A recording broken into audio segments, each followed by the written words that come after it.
శుభవేళ స్తోత్ర బలి తండ్రి దేవా నీకేనయ్యా ఆరాధనా స్తోత్ర బలి తండ్రి దేవా నీకేనయ్యా తండ్రి దేవా నీకేనయ్యా తండ్రి దేవా నీకేనయ్యా శుభవేళ స్తోత్ర బలి తండ్రి దేవా నీకేనయ్యా ఆరాధనా స్తోత్ర బలి తండ్రి దేవా నీకేనయ్యా.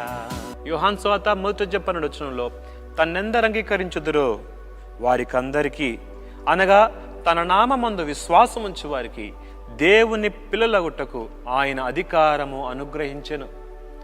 యేసుక్రీస్తు యందు ఎవరు విశ్వాసం ఉంచుతారో వారు దేవునికి పిల్లలవుతారు. నువ్వెవరివైనా కావచ్చు, నువ్వు బలహీనుడు కావచ్చు, నువ్వు పేదవాడు కావచ్చు, నీవు అనాథవు కావచ్చు. ఆదరణ కలిగించే మాట ఏంటో తెలుసా? నీవు ఆయన యందు విశ్వాసం ఉంచితే నీవు ఆయనకి కుమారుడు అవుతావు, నీవు ఆయనకి కుమార్తె అవుతావు. నీకైన తండ్రి అయితే నువ్వు ఆయన్ని పిలవచ్చు. కొంతమంది అడుక్కునేవారు అమ్మా అని పిలుస్తారు. అమ్మా అని పిలిచినంత మాత్రాన వారికి అమ్మ అవుతారా? కాదు కదా, వారికి సంబంధం లేదు. అయితే యేసుక్రీస్తుని నిజంగా నువ్వు తండ్రిగా కలిగి ఉండాలి అనుకుంటే ఒకటే, ఆయన యందు విశ్వాసం ఉంచాలి. అప్పుడు నీవు కుమారుడు అయి అధికారాన్ని నీవు పొందుకుంటావు. కుమారుడు అయితే హక్కుదారుడు. కుమారుడినైతే తండ్రిని ఏ సమయంలోనే పిలవచ్చు. తండ్రి, నాయనా, అబ్బా అని పిలిచి నీ సమస్యను, నీ గోడును ఆయనతో నువ్వు పంచుకోవచ్చు.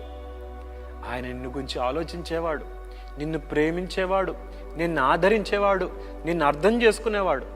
కాబట్టి ఆ గొప్ప తండ్రితో అన్యోన్య సంబంధం కలిగి ఆయనని పిలిచే అనుభవం నువ్వు కలిగి ఉంటే ఎంత ధన్యత అది. ఇంకో మాట చెప్పనా, ఆయన మిమ్మల్ని గురించి చింతించేవాడు, మీ గురించి ఆలోచించేవాడు. నీ అవసరతలు ఏంటో నువ్వు చెప్పకుండానే నిన్ను అర్థం చేసుకొని నీకు అనుగ్రహించేవాడు. అయితే మొట్టమొదటిగా నీవు ఆయనకి కుమారుడు అవ్వాలి.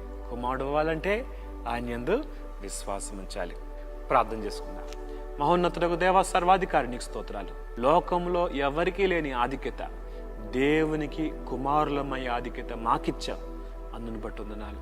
ఈ ఆధిక్యతను బట్టి సంతోషిస్తూ ప్రతి పరిస్థితుల్లో నీ మీద ఆధారపడి బ్రతకటం నేర్పించమని యేసు నామములో అడుగుతున్నాం తండ్రి. ఆమేన్.